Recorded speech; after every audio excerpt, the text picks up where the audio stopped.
Welcome to the Sales Influence Podcast, where we talk about finding the why in how people buy.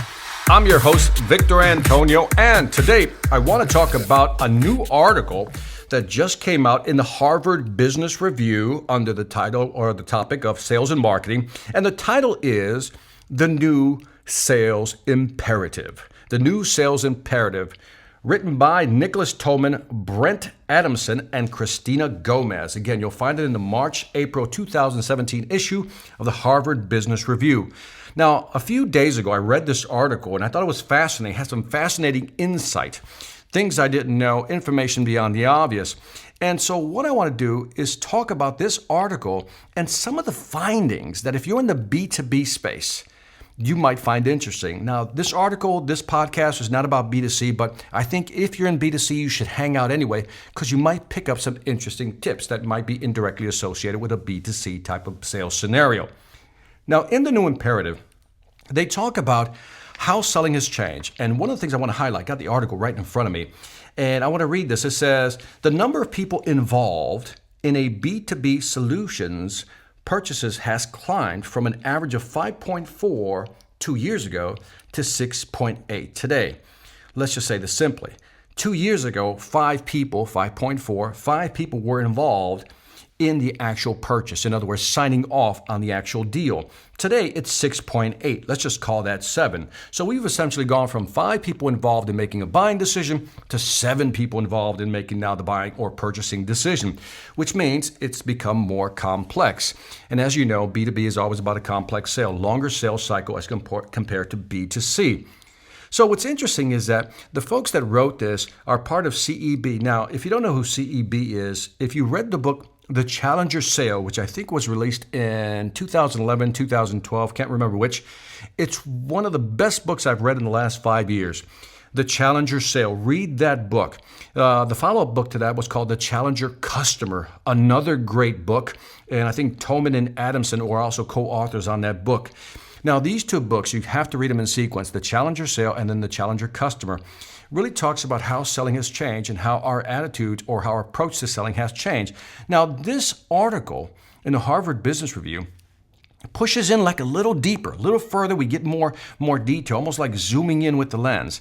Now, let's do a quick recap of the Challenger Sale. One of the biggest things they pointed out is that today's buyer is 57% into the buying cycle. 57% into the buying cycle, which means that they've done a lot of research online. They kind of know what they want. They have an idea. They're 57% into the buying cycle before reaching out to a vendor or supplier. Another study, and I can't recall the source, but said maybe the buyer is more like 70% into the buying cycle. In other words, customers are more informed. And that really lines up with a study Google did years ago, which said that the average customer will look at 10 sources of information before deciding to contact a vendor. All this is to say, as today's customer is more informed, they know a lot. And you would think if they know a lot, they should be making decisions easier.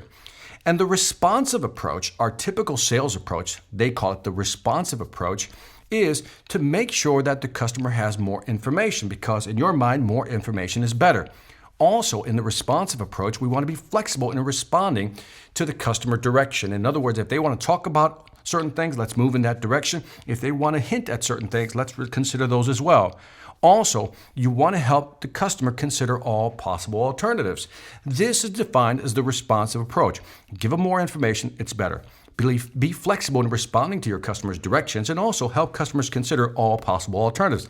Now, on the surface, this seems very reasonable in terms of approach, but here's what these people found in this study, that if you take this approach, more information, be more flexible, help customer consider all possible alternatives, there's an 18% decrease, an 18% decrease in purchase ease. In other words, it's harder for them to make a decision. Now it's even that much harder, 18% harder for them to make a decision. But what's also interesting is that there's a 50% increase in purchaser regret. I like to say buyer regret. In other words, they're less secure about making a decision. There's a decrease in purchase ease over 18%, right? at 18%, but there's also a 50% increase in buyer's regret. Now, buyer's regret is different than buyer's remorse. Let me be clear. Buyer's remorse is when you make a decision, and after you made the decision, you're mad at the seller for kind of forcing you to make that decision or pressure you into making that decision. Buyer's regret, you're not mad at the salesperson, so to speak. You're kind of mad at yourself because you had 3 options and you chose one, and no sooner than you choose one, you start to regret the fact that you made that decision and maybe you should have gone with something else. So in other words, because you have a 50% increase in buyer's regret with the responsive approach, the buyer feels more brain pain when making a buying decision. All this adds up to is that they're less likely to want to make a decision to avoid any type of regret.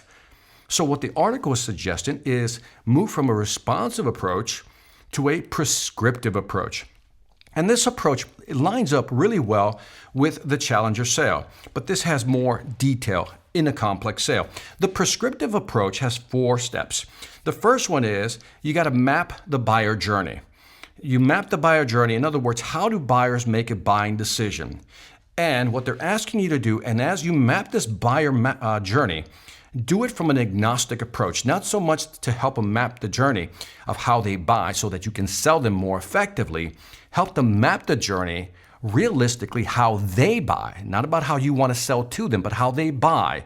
And once you have that mapped out, the second step is to identify the barriers to actually making a buying decision. And again, you're supposed to take an agnostic approach, almost as if you're not trying to sell them.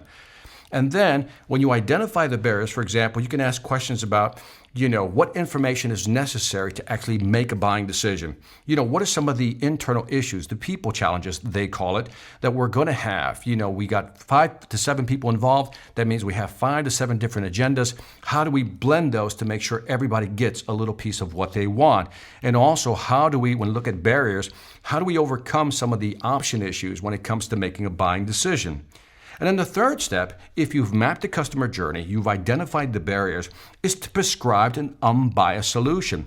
And in that process, your job is to reduce the indecision, help them make a buying decision. And this goes back to the challenger sale. The challenger sale is all about, don't be afraid to tell them in a very polite way what they need to be looking at, what they need to be focusing in on. In other words, don't be a wimp when you sell, be a challenger. If you see something or hear something you disagree with, then you point it out. If the customer is missing something, they're not looking at something correctly, then it's your job to shift their paradigm and really challenge them. And this is part of the prescription part. And last but not least, if they go ahead and make a buying decision, now you want to track their progress. What they found is that with the prescriptive approach, here are the results. There's an 86% increase in purchase ease. In other words, there's an 86% increase in making it easier to buy from you. But there's also a 37% decline in buyer's regret. In other words, they're going to regret it less. So you just made it easier for them to buy and less likely that they're going to regret making their buying decision. So moving from the responsive approach, which is reacting to the customer, if I can simplify, towards a prescriptive approach, which is listening like a good doctor to what the customer has to say, being objective or agnostic, as they say, in providing recommendations, in guiding them towards a solution. Now, obviously, when you guide them towards a solution, at the end of the day, you want to guide them towards your solution. So this is a great article. This short podcast does not do the article justice. So I will try to post a link on my social media channel so you can download the article and read it yourself. It's a great article. And again, I recommend their material, The Challenger Sale, The Challenger Customer, and now read the article, The New Sales Imperative. This is Victor Antonio, and that's it for this Sales Influence podcast. Don't forget to leave me some feedback on iTunes, Stitcher, or YouTube. Let me know what you think. I would greatly appreciate it. And many of you have left comments, and I want to thank you very much. I do appreciate it. Also, check out my sales training website, seminarsonselling.com, where you'll find great training videos for your team and yourself to help you grow your business. Lastly, I want to thank you for listening. This is Victor Antonio, always reminding you, selling ain't hard when you know how. Take care.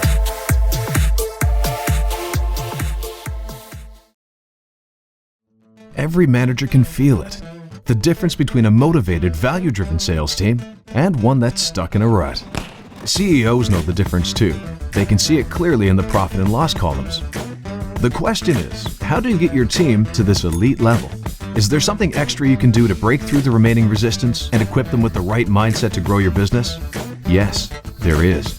But you're not going to do it with one of those cheesy inspirational speakers or some self-proclaimed guru.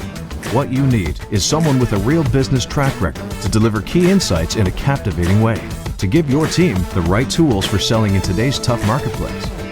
Enter Victor Antonio, experienced executive, innovative thinker, compelling speaker.